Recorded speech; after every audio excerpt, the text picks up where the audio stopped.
Jason Tatum, he was looking nice on the bench the other night. And yeah, certainly a mood picture today. And let's mention this. Tatum, kind of a surprise that he played tonight. He was listed as Right. doubtful on the injury report coming into tonight. And obviously, Brown, Holiday, they were both questionable. Brown played, Tatum played after being doubtful. Holiday didn't play.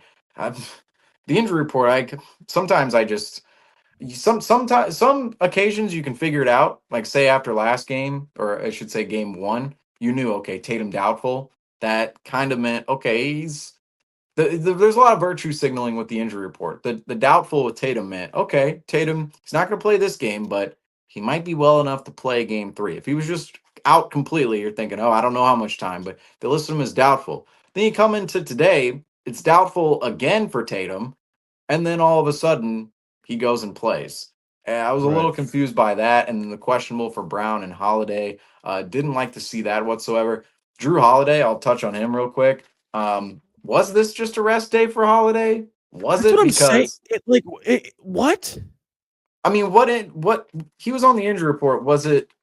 What was he on the injury report with? Let me pull this up real quick. He was on the injury report, which bad job by me. I usually look at these things every day. Uh, but coming into today, Brown, Tatum, both on the injury report. Tatum, doubtful. Brown, questionable. Jrue Holiday was questionable, and he did not play, which we are over the midnight mark, which means they have taken the injury report away from yesterday. So let's go find a different injury report here to look at for the Celtics because I want to see what Jrue Holiday was actually out with. If it's the shoulder, I'm gonna go insane because that shoulder that would maybe indicate some rest for Jrue Holiday. So it was his hamstring. It was his hamstring. He was out for Game 3 tonight. Now I will say hamstring little interesting there. Hamstrings can definitely flare up in intense environments, like this playoff series.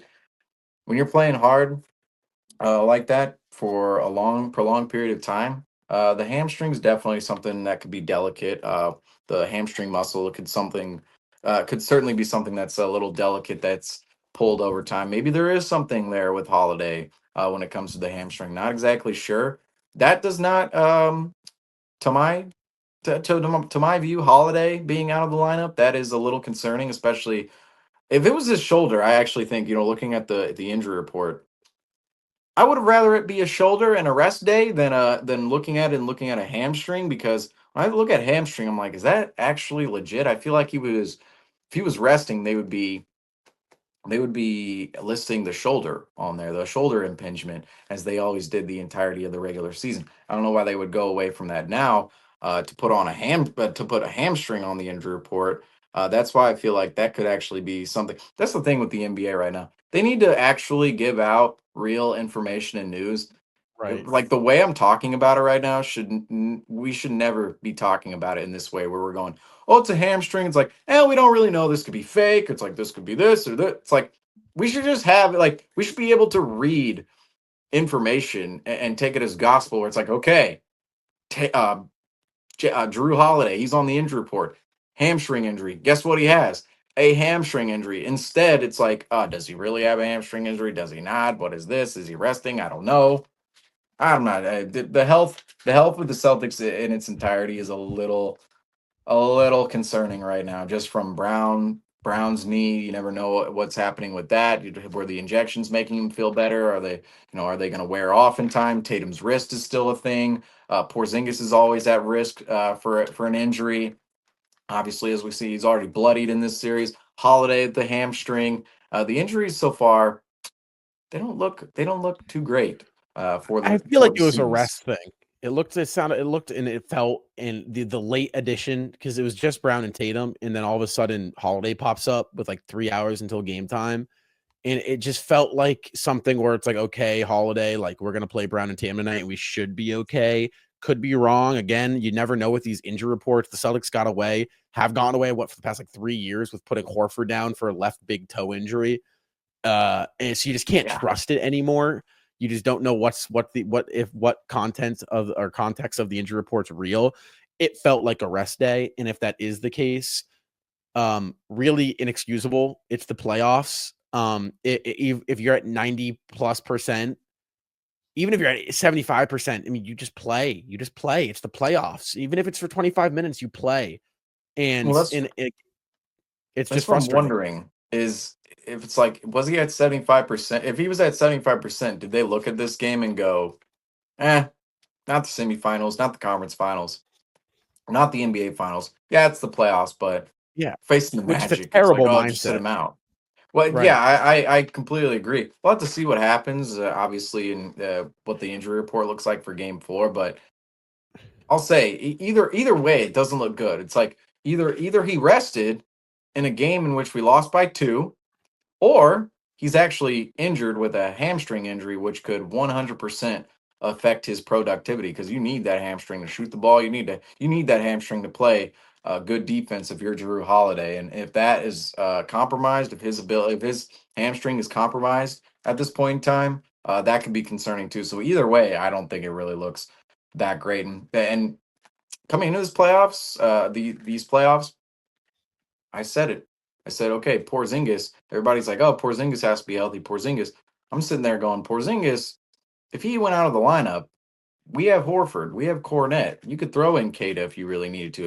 If you needed to throw in Tillman, we did so last year when he was out of the lineup, when Porzingis was out of the lineup. You have these other bigs you can go to. Holiday falls out of the lineup. Where are you going to from a guard's perspective? You Especially don't. when Pritchard puts up a night like he did tonight. Right. It's like you have Pritchard. That's it. Because look at the bench. I mean, the bench. This bench. First of all, it's we got to remind ourselves the final stretch of the season when guys are trying to jockey for playoff minutes. It's like no, this playoff rotation is seriously going to be 7, 8 guys, and that's about it. Because Hauser has been terrible this series. He has not hit a. I'm going crazy with Hauser because Hauser's whole the main attribute of Hauser, right? His whole game is centered on you have to make 3-point shots. You are a sharpshooter. That is what you do well. Defensively, we do not expect the world out of you. We expect a little effort on that end of the floor, but offensively, you're supposed to be coming off screen, standing in the corner, hitting shots. Hauser has not hit a shot in this series yet. 3 games in. 3 games in. He's been putrid. He's been terrible. Hasn't hit a shot. All right.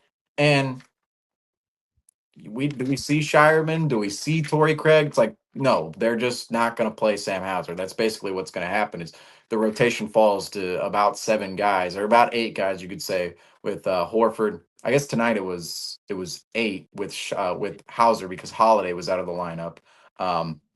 Let's say Holiday was in the lineup, you're cutting that a little shorter.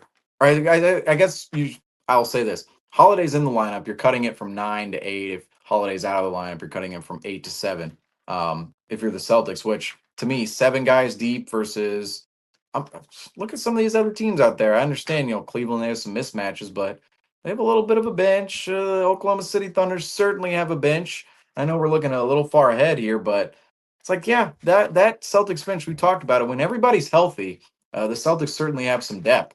But when you see one guy going out of the lineup, right, like a Holiday tonight, that's when it can get a little more dicey, a little bit more dicey with your second options because Hauser, he's not contributing. You don't believe in Craig. You're not believing in Shireman right now. Pritchard had a terrible night. Well, who does that leave you with? Al Horford and Luke Cornett. Well, they play specific roles as bigs. They're not necessarily huge. They're not wildly versatile players for the C's as bench guys. They're not kind of Swiss Army knives and tools that you can use all over the floor. They're brought in for specific things. So some of the health for the Celtics right now, I'll say this series, it might be the hardest series the Celtics have faced in the last 2 years. They're already banged up. Can we just get out of this series? Tonight's They tonight's had loss. to. Tonight's loss. I'm not gonna lie. Uh, it was putrid. It was horrendous. It was terrible. I mean, 2-point loss, and you pull silver linings like, oh, Celtics did a million wrong things, and they still only lost by 2 in this game. But this is a series you do not want going 5, 6 games. It's a physical series. Guys are injured. Your lineup is thin when guys are injured. And the Celtics lose tonight. They push it another game, which means another instead of that rest day coming on Tuesday for game 5, right? Celtics are going to be playing a game. There's going to be more opportunity for injury. There's more opportunity for wear and tear. There's more opportunity for Pandora's box to open for more negative things to happen. And I don't want to go all scorched earth, catastrophe on this, but these are just some of the implications. It's like, oh, like this. It's like Bill this is what we Chisholm talked about 2.0. all year. This is what we talked about going to the playoffs. This is what we talked about in the playoffs. And then it's like, oh, and then the team Right. they're doing the opposite of what is the most optimal scenario and what we see for this ball club, unfortunately. And yeah, this series so far, I mean, 2-1 for the Seas, still up in the series, got an important game 4.